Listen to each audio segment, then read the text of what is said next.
Santiago Canyon College is an innovative learning community in Orange, California, with more than 260 certificate and degree programs. Santiago Canyon College is a proud sponsor of community programming and OC World.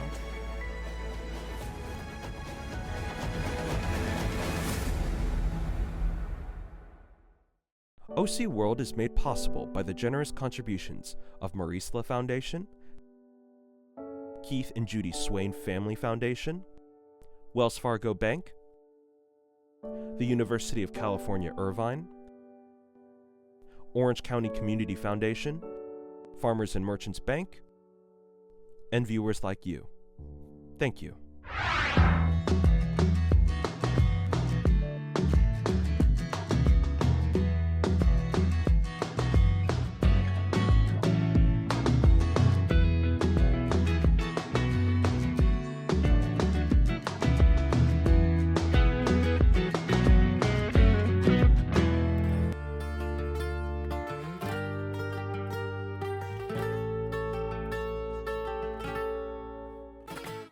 Family patriarch Don Miguel Gonzalez immigrated to the United States in the early 1960s to support his growing family back in Jalisco, Mexico. In 1976, he brought over his wife and 13 children to launch Northgate Market, converting a liquor store in Anaheim into a grocery store. Today, the family-run business has 44 stores in 5 counties, including the flagship Mercado Gonzalez Northgate Market on Harbor Boulevard in Costa Mesa. Thank you for being here today. You are the owners of 44 supermarkets, very successful chain, Northgate Gonzalez Market, in 5 counties. Can you tell us what is the secret sauce to your success?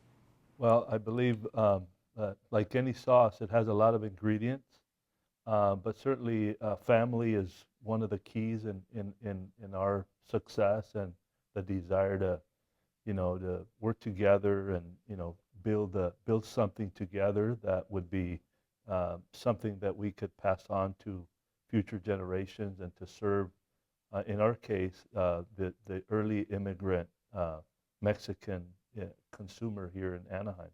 So your newest mercado in Costa Mesa has become quite the destination. The mercado is really an inspiration around how can we be the best at delivering an authentic Mexican food experience? And we believe that by being more authentic with our culinary program, being more authentic with creating just a beautiful environment where you could bring segments of customers, our core first generation Mexican consumers, the younger acculturated Hispanics that also want authentic Mexican food, and then what we call the food explorers, anyone who loves Mexican food, and really bring it all together, in a space that really elevates our Mexican culture and our Mexican heritage, and really invite, create an invitation that, that allows for anyone from any sort of ethnicity or age to feel proud and feel the energy of an authentic environment. What are your roles in the company? I'll start by saying that we try to stay away from titles in our company, especially amongst the brothers and sisters.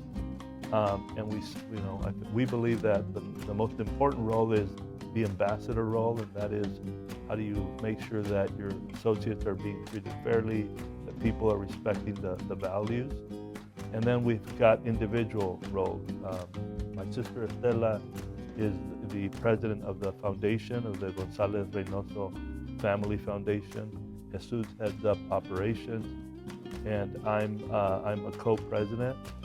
But again, we really try to minimize the titles and be clear about, we're all working together, and we're all, for a common purpose. Can you tell us about your parents? A little more about your parents and the journey from Mexico. Mis papás fueron unas personas de mucha fe. Ellos siempre estaban cerca de Dios y a nosotros también nos inculcaban mucho eso.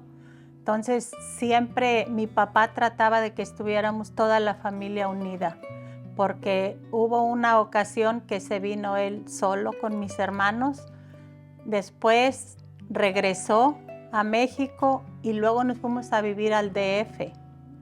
Entonces, estando ahí, pues la verdad mi papá no había dinero para seguir viviendo ahí.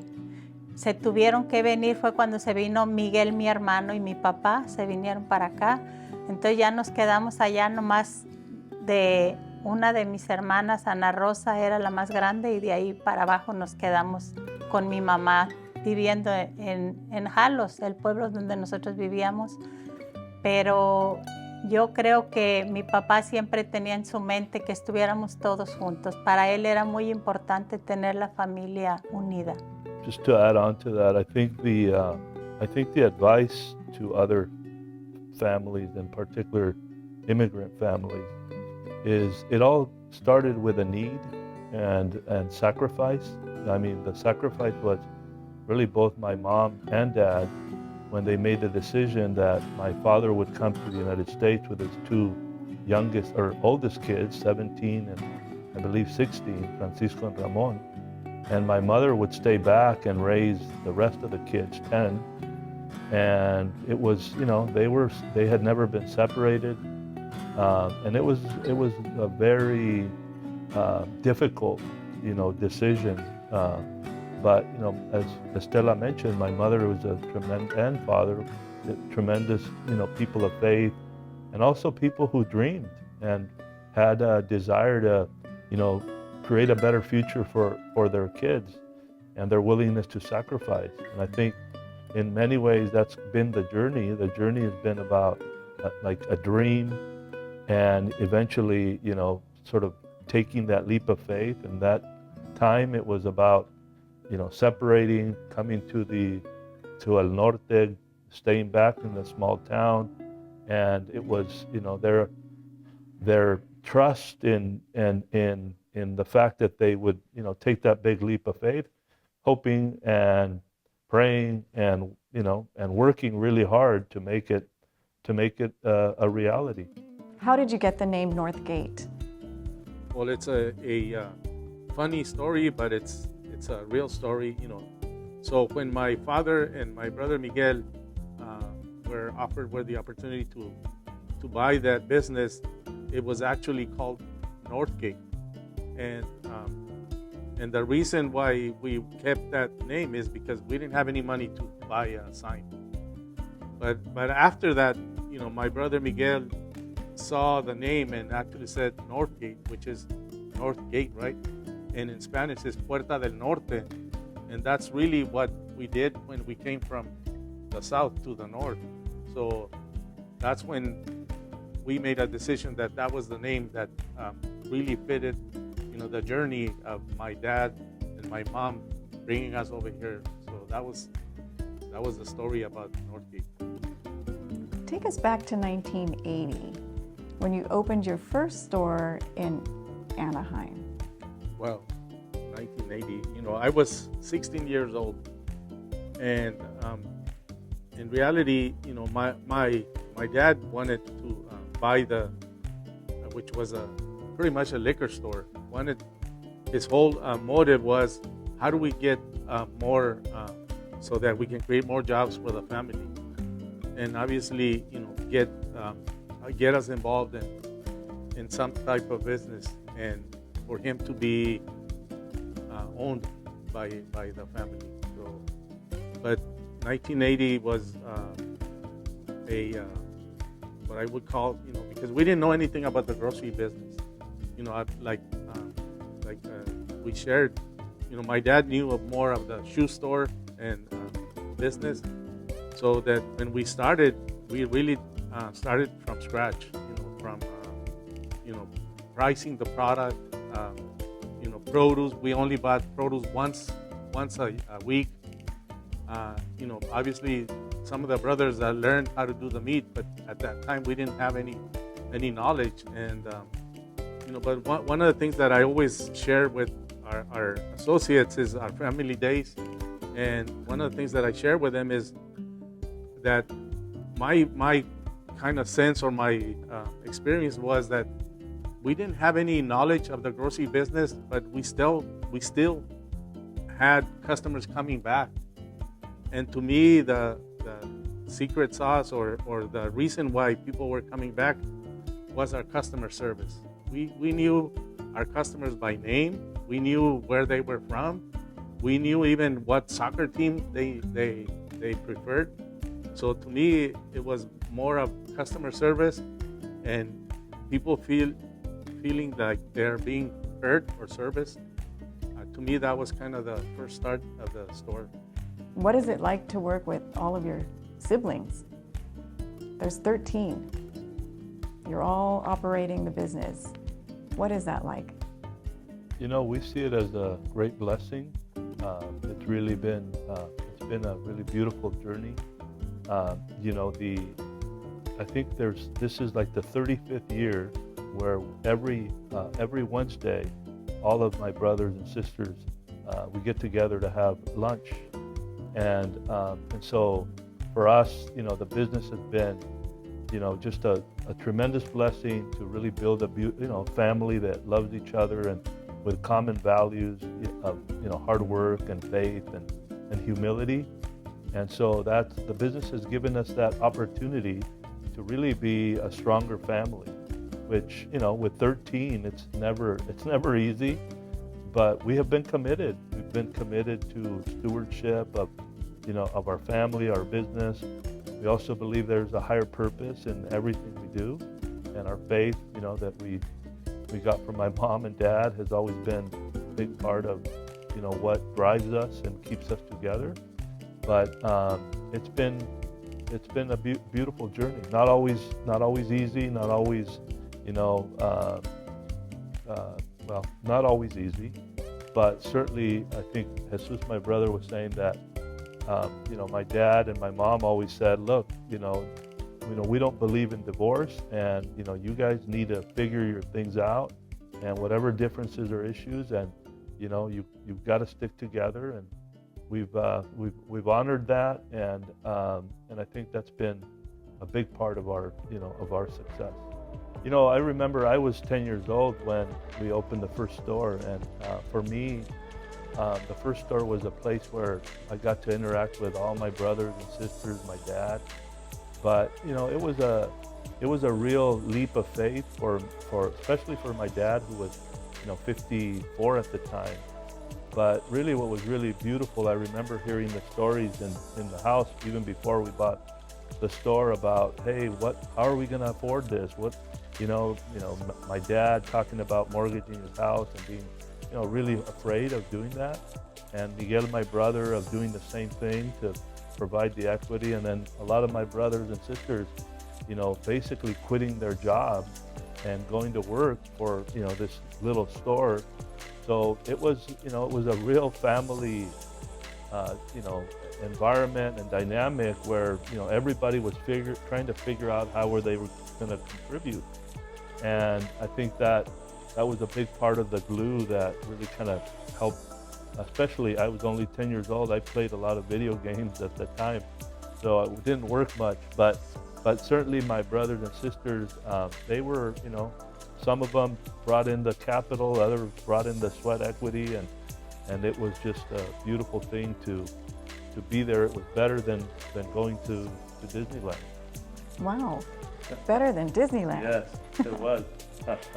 So you're recognized for your entrepreneurial prowess, but you're also respected for your charitable work. And I wanted to ask you about your foundation, the Northgate Reynoso, is it Gonzalez? The Gonzalez Reynoso Foundation, what you do and why. Pues la fundación empezó más bien cuando mi papá falleció. Nos dimos cuenta que a mi papá le gustaba ayudar a las personas y creímos que era algo muy bueno y que nosotros podíamos hacer también. Y realmente el que empezó la fundación fue Marco Antonio, mi hermano, y empezó en México, y luego ya aquí, cuando vino aquí, creímos que era bueno seguir haciendo lo mismo desde aquí. Entonces fue cuando empezamos a hacer un torneo de golf Y pues la verdad lo que más nos importaba entonces sacar dinero para poder dar becas a las personas que nos pedían. Podía ser personas que trabajaban con nosotros o familiares de ellos. Entonces eso fue como empezamos a hacer, y también lo que vimos que debíamos de seguir haciendo, algo que mi mamá siempre cuando ella vivía ayudaba en México a un asilo. Cada mes les daba ella cierto dinero, y también eso nosotros lo seguimos haciendo. Y la verdad pues se siente uno muy orgulloso poder oír cuando tú vas a una tienda o algo y te dicen, mire, gracias, mi hijo ya es un ingeniero, es un abogado, y ustedes estuvieron dando becas desde que empezó la escuela. Para eso es una satisfacción muy grande nosotros oír todas esas cosas que nos dicen, que hemos podido contribuir un poquito con nuestros asociados. What is it that compels you to help?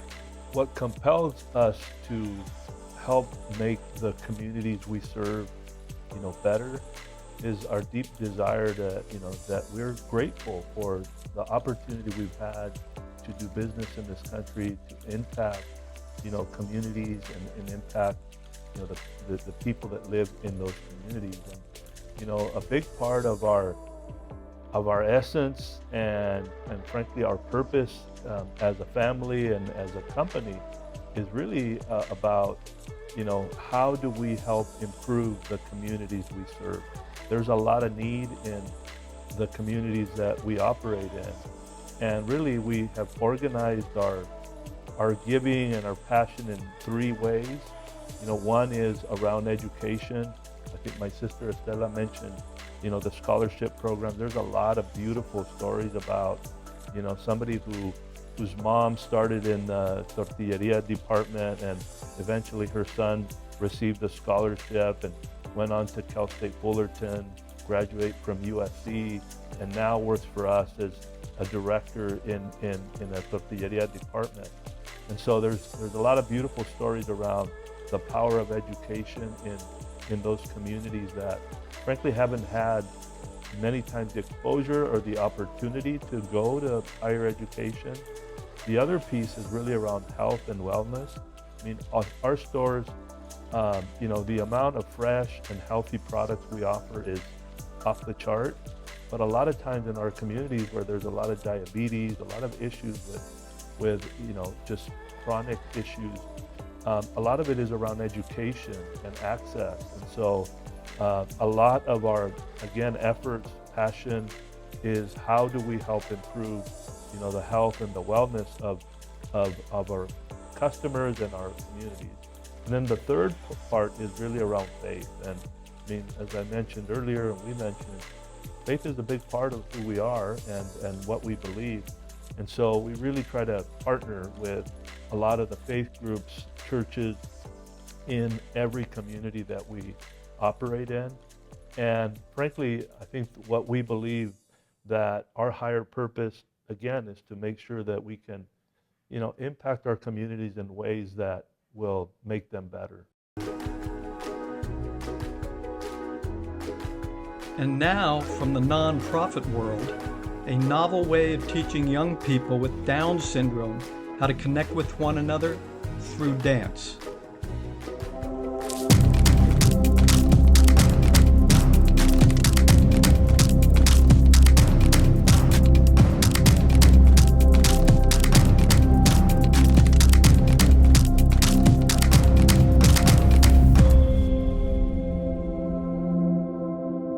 I come to this work, I have a brother, Sam, with Down syndrome.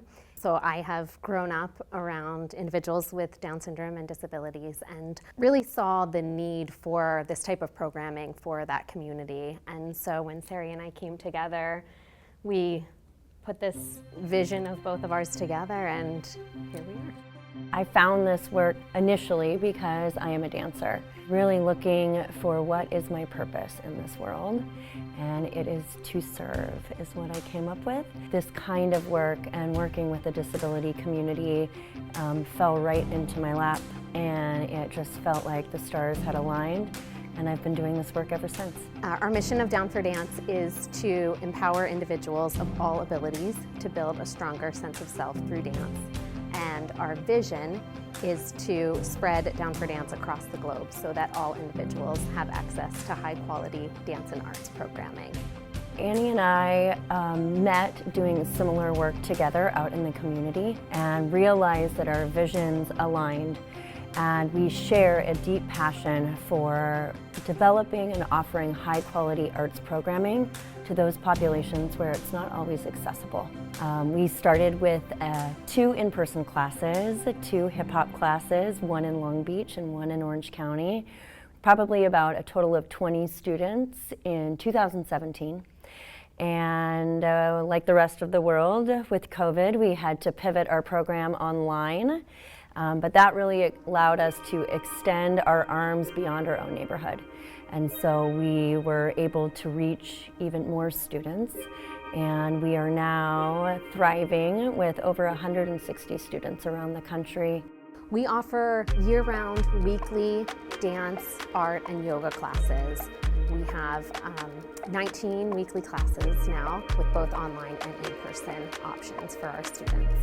Hip-hop is the clear favorite and most popular, and so probably about almost half of the classes we offer weekly are hip-hop classes. We also offer musical theater. Our newest style added to the mix is tap and jazz, and then we have an amazing, incredible art therapy class that we call Art Explorations that is facilitated by an art therapist that works the magic every week. What we notice is that, of course, beyond learning the skill set, they're also learning so many life skills, social skills, self-confidence, self-worth, and so they take what they get from this program, and we have seen it time and time again, how they can step into their other communities, and it really strengthens the roles that they have outside in the world. There are many ways for the community to get involved. We are always looking for interested volunteers that are wanting to volunteer in our weekly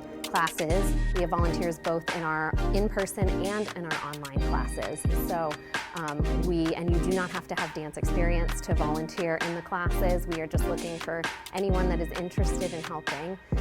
We pair you one-on-one, usually with a student, and you work with that student for the whole semester of classes.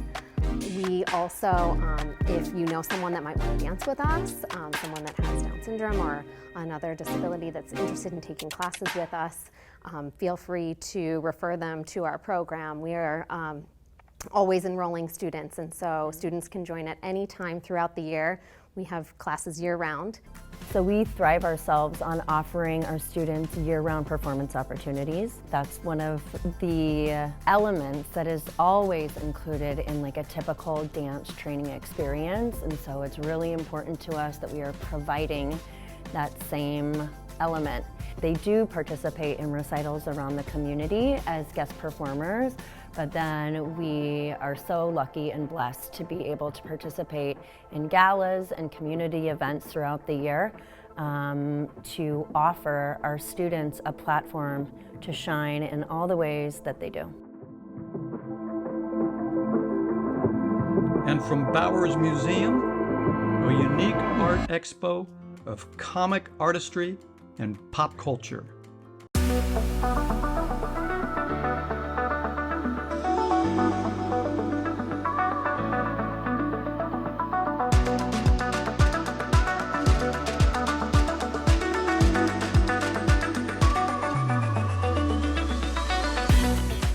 This is actually our first event for the Comics Expo, so we didn't expect it to be such a turnout for today.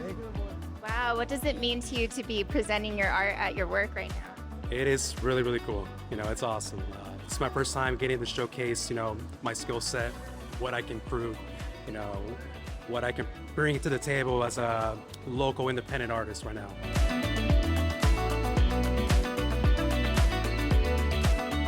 What elements do you want the community to experience here this weekend? Definitely celebrating our local artists and seeing the fantastic work that they bring. And also, the art, beyond the vendors who are here, who are exhibiting, a number of the Bowers employees and staffers are also artists. And so community members are able to go out and see the face painting activities, the art activities that we have available. And there are a number of performances that we do here. Every month we also have cultural performances.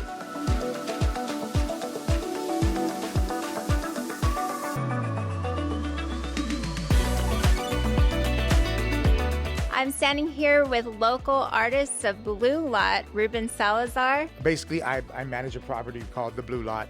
It's pretty much a landmark, and a lot of people in the community know about this space because of the art that's been there over the years. Hosted toy drives, food drives, backpack drives. We wanted to do anything that we could to show the city what the space has to offer to our community and to our residents.